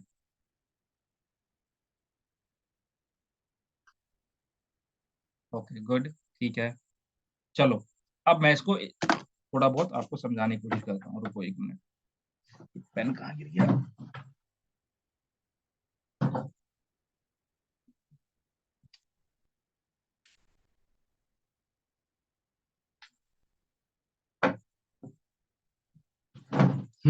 तो क्या बोला है स्टेटमेंट वन में, the process of mechanical digestion, मतलब कि मैकेनिकल डाइजेशन का जो प्रोसेस है जिसमें आप फूड को तोड़ते हो, ठीक है, छोटे छोटे ग्राइंड करके तोड़ते हो, थोड़े थोड़े टुकड़ों में तोड़ते हो अपने टीथ से, वो स्टार्ट होता है आपके माउथ से with mastication of food. Mastication का मतलब हो गया उसको छोटे छोटे प्रोडक्ट में तोड़ना। जैसे आप मिक्सी के अंदर नहीं होता कोई चीज आते छोटे छोटे पार्ट में टूटते रहते हैं, तो वैसे ही मेस्टिकेशन का मतलब हो गया जो फूड है को छोटे छोटे पार्ट में तोड़ना। तो स्टेटमेंट वन तो बिल्कुल करेक्ट है, कोई दिक्कत वाली बात नहीं है। अब आ जाओ स्टेटमेंट टू के ऊपर। The primary enzyme responsible for breaking down carbohydrate in the mouth is salivary amylase. ठीक है भाई, सेलेवरी अमाइलेज ही तो आपका प्राइमरी एंजाइम है। सेलेवरी अमाइलेज ही आपका प्राइमरी एंजाइम है जो कार्बोहाइड्रेट को ब्रेक डाउन करता है। ठीक है, किसमें ब्रेक डाउन करता है, अगर माल्टोज है, मतलब कि आपके कार्बोहाइड्रेट के अंदर माल्टोज अगर आपने खाया है तो उसको ब्रेक डाउन कर देगा। ठीक है, बेसिकली सलेवरी अमाइलेज कौन सा, आपका टाइलिन। ठीक है, ये चीज है। तो स्टेटमेंट टू भी करेक्ट है यहाँ पे। तो इसके अंदर देखो कौन कौन सा, both statement 1 and statement 2 are true. पहले का राइट आंसर ए हो गया, कोई दिक्कत वाली बात नहीं है, इजी क्वेश्चन था। चलो क्वेश्चन नंबर सेकंड का आंसर दो अब। Bile is produced by the liver and stored in the gall bladder. Bile जो है आपका प्रोड्यूस होता है लिवर में और आपके गॉल ब्लैडर के अंदर स्टोर होता है। स्टेटमेंट 2 बोला गया है आपका कि bile plays a crucial role in the emulsification and digestion of fats in the intestine, in the small intestine. Yes, तो बिल्कुल करेक्ट है, सर ने बिल्कुल बताया है, बाइल जूस आपके लिवर में प्रोड्यूस होता है और आपके जो है गॉल ब्लैडर के अंदर स्टोर होता है। क्यों होता है गॉल ब्लैडर में स्टोर? क्योंकि लिवर कहता है भाई मेरे पास बहुत सारे काम है, तो एक काम कर, इसको तू स्टोर कर ले और जब भी फैट आए तो इसका इमल्सिफिकेशन करवा दियो। ठीक है, तो बिल्कुल करेक्ट बोला है, कोई दिक्कत वाली बात नहीं है। स्टेटमेंट 2 में बोला है bile plays a crucial role in the emulsification, तो सर ने बिल्कुल बताया इमल्सिफिकेशन कैसे होता है, पूरा प्रोसेस बताया है।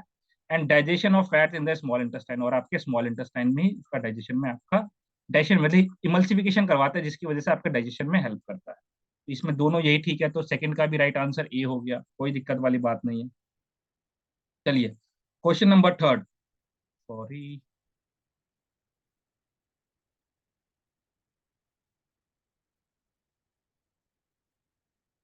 द मेन साइट, भाई क्या हो रहा है ये, एक मिनट रुको जरा।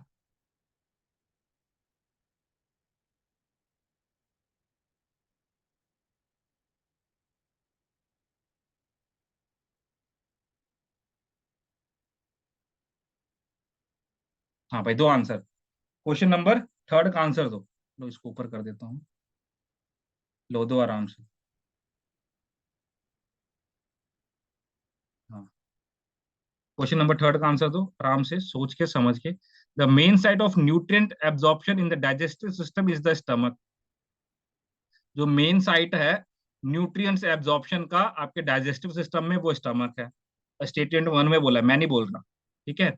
स्टेटमेंट 2 में बोला गया है nutrients absorption primary occurs in the small intestine, मतलब कि आपके जो न्यूट्रिएंट्स का एब्जॉर्प्शन है वो प्राइमरी आपके स्मॉल इंटेस्टाइन में होता है, स्पेशली आपके ड्यूडेनम और जेजुनम के अंदर। तो स्टेटमेंट 2 में ये बोला गया है।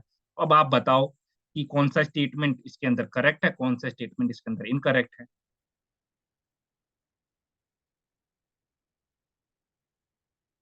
यस, बिल्कुल स्टेटमेंट 1 जो है आपका इनकरेक्ट है। आपके स्टमक के अंदर मेन साइट नहीं, आपका स्टमक मेन साइट नहीं जहाँ पे न्यूट्रिएंट्स का एब्जॉर्प्शन होता है। स्टमक के अंदर आपका प्रोटीन का ब्रेक डाउन होना स्टार्ट होता है। ओके, फिर मेन साइट जो है आपका न्यूट्रिएंट्स एब्जॉर्प्शन का, वो स्मॉल इंटेस्टाइन में है, स्पेशली आपके ड्यूडेनम और जीजनम के अंदर। तो स्टेटमेंट 2 बिल्कुल करेक्ट है और स्टेटमेंट 1 बिल्कुल इनकरेक्ट है। तो ये देखो, statement 1 is a false and statement 2 is a true, तो इसका राइट आंसर सी हो गया। फिर उसके बाद चलो क्वेश्चन नंबर फोर्थ करो। Pepsin is an enzyme that helps in the digestion of protein and is secreted by the pancreas. Statement 1 में बोला गया है कि पेप्सिन एक एंजाइम है जो कि आपके प्रोटीन के डाइजेशन में हेल्प करता है और आपका पेनक्रियास से सिक्रिएट होता है। स्टेटमेंट 2 में बोला गया है पेप्सिनोजेन जो है वो इनएक्टिव फॉर्म ऑफ पेप्सिन है, जो कि आपके स्टमक से सिक्रिएट होता है और आपके एसिडिक इन्वायरमेंट में एक्टिवेट होता है। ठीक है, ये बोला गया इसके अंदर।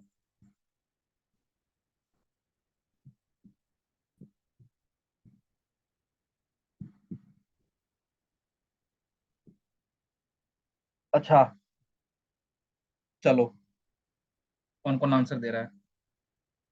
अंकुर क्यों दिया सी आंसर इसका, बताओ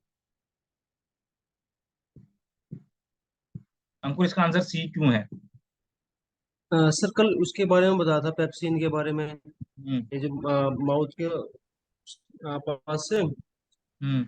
और इसका आज बताया आपने, पेप्सिन जो है वो उसमें कन्वर्ट करता है, उस हिसाब से किया था सर। अच्छा, कल क्या बताया था मैंने, क्या कह रहे हो, कल क्या बताया था मैंने पेप्सिन के बारे में? कल का सर, कल का मैंने कुछ पेप्सिन का पढ़ा था। आज तो कल ही जब माउथ के बारे में पढ़ा रहे थे तो उस टाइम लिखा था मैंने पेप्सिन के बारे में कुछ। नहीं, माउथ में पेप्सिन का कुछ नहीं होता, पेप्सिन का लेना देना ही नहीं माउथ के अंदर। माउथ वाले में लिखा गया था सर, तो वो याद नहीं अभी। टाइलिन, टाइलिन बताया होगा मैंने आपको, आप उसको थोड़ा सा शायद से गलत देख रहे हो। ठीक है, पेप्सिन ही टाइलिन बताया था, बताया होगा मैंने, बताया भी होगा।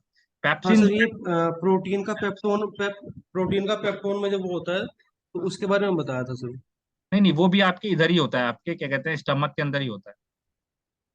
प्रोटीन का जी जी। आपके प्रोटीन का आपके बक्कल कैविटी में कुछ होता ही नहीं है, बस मैकेनिकली ब्रेक डाउन होता है, वो छोटे छोटे टुकड़ों में टूटता है, बाकी और कुछ नहीं होता प्रोटीन का। ठीक है, देखो। हाँ ठीक है सर। हाँ, ये देखो, ये इसलिए आपका स्टेटमेंट वन इनकरेक्ट है, क्योंकि जो आपका कहाँ गया ये रहा ना, पेप्सिन जो है एंजाइम तो है जो आपके प्रोटीन के डाइजेशन में हेल्प करता है, बट ये आपके पेनक्रिया से सिक्रिएट नहीं होता, ये जो आपकी गैस्ट्रिक वॉल्स हैं, ठीक है, वहां से सिक्रिएट होता है। और किसमें सिक्रिएट होता है? सबसे पहले पेप्सिनोजेन में, पेप्सिनोजेन में सिक्रिएट होता है। फिर ये पेप्सिनोजेन जब आपके स्टमक के अंदर आता है और जब एसिडिक इन नेचर मतलब HCl से रिएक्ट करता है, तब ये पेप्सिन में कन्वर्ट होकर प्रोटीन को ब्रेक डाउन करता है। ओके, तो ये चीज है, तो इसलिए आपका स्टेटमेंट वन इनकरेक्ट हो गया, स्टेटमेंट टू करेक्ट हो गया, तो statement one is a false and statement two is true, तो फोर्थ का आंसर राइट आंसर सी हो गया। चलिए क्वेश्चन नंबर 5 के ऊपर आइए अब आप लोग। Peristalsis is a series of coordinated muscle contraction that propel food through digestive tract. The peristalsis ऐसा series of coordinated muscle contraction है जो आपके फूड को डाइजेस्टिव ट्रैक्ट से लेके जाता है। ठीक है, स्टेटमेंट टू बोला है peristalsis occurs through the entire digestive system from oesophagus to the rectum. Peristalsis movement आपके पूरे एंटायर डाइजेस्टिव सिस्टम में होता है, आपके ईसोफेगस से लेके रेक्टम तक।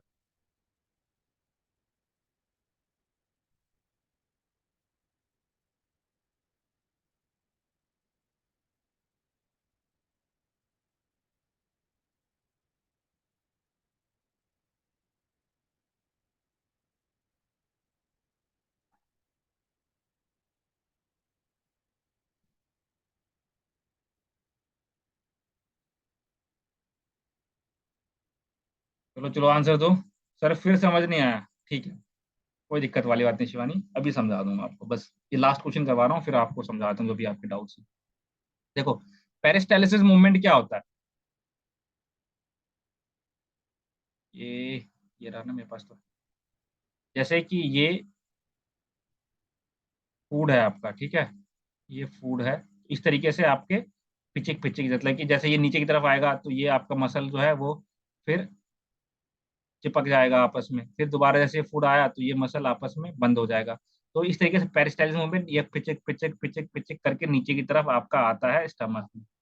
ठीक है, बट स्टमक में आने के बाद ये पेरिस्टालिसिस मूवमेंट क्या होता है? बंद हो जाता है। स्टमक में आने के बाद आपका पेरिस्टालिसिस मूवमेंट बंद हो जाता है। पेरिस्टालिसिस मूवमेंट आपके कहाँ होता है? आपके ईसोफिगस में होता है। पेरिस्टालिसिस मूवमेंट एक series of coordinated muscle contraction है जो आपके फूड को आपके डाइजेस्टिव ट्रैक्ट से नीचे की तरफ लेके आता है। पूरा बेसिकली लिखा नहीं हुआ है, आपके स्टमक तक लेके आता है, बट आप समझना इस तरीके से आपको समझना पड़ेगा। तो स्टेटमेंट वन तो बिल्कुल ट्रू है, कोई दिक्कत वाली बात नहीं है। फिर स्टेटमेंट टू में बोला peristalsis occurs through the entire digestive system, तो आपके एंटायर डाइजेस्टिव सिस्टम में नहीं होता आपके, क्यों? क्योंकि आपके स्टमक में ही पेरिस्टालिसिस मूवमेंट जो है वो टूट जाता, खत्म हो जाता है। समझ आ गया? तो स्टेटमेंट टू वैसे ही आपका इनकरेक्ट हो गया, तो इसका राइट आंसर बी हो गया। चलो, आज के लिए बस इतना ही क्वेश्चन है, बाकी जो क्वेश्चन है आप लोगों ने घर पे करना है। ठीक है, बाकी क्वेश्चन आप लोगों ने घर पे करना है, आप लोगों के लिए होमवर्क है। और भाई जाना मत क्लास के अंदर, अभी आप लोगों को मैं इन्फॉर्मेशन दूंगा। और अजेशन रीजन के क्वेश्चंस भी आप लोगों ने करने हैं, और करने के बाद आप लोगों ने मुझे बताना है। आंसर पहले चेक नहीं करना, आंसर बाद में चेक करना है। चलिए, अब इसके अंदर ना जो एजेशन रीजन के क्वेश्चंस हैं, इसके अंदर बेटा मैंने 2-3 आंसर जानबूझ के गलत दिए हैं। 2-3 आंसर मैंने जानबूझ के गलत दिए हैं। जो बच्चा करेगा वो उन आंसर्स को गलत पकड़ लेगा, और जो बच्चा नहीं करेगा वो डेफिनेटली मेरे पास आएगा नहीं और मुझे बोलेगा नहीं कि सर ये वाला आंसर गलत है, ये वाला क्वेश्चन गलत है, इसके अंदर ये चीज होना चाहिए। तो जो बच्चा आया मुझे पता चल जाएगा कि भाई इसने क्वेश्चन किया है, और जो नहीं आया तो पता चल जाएगा इस बच्चे ने क्वेश्चन नहीं किया है। तो अब आप लोगों ने पकड़ना है वो गलती क्या है। चलो, तो ये आज की वीडियो में बस इतना ही था, बाकी इन्फॉर्मेशन सुनो आप।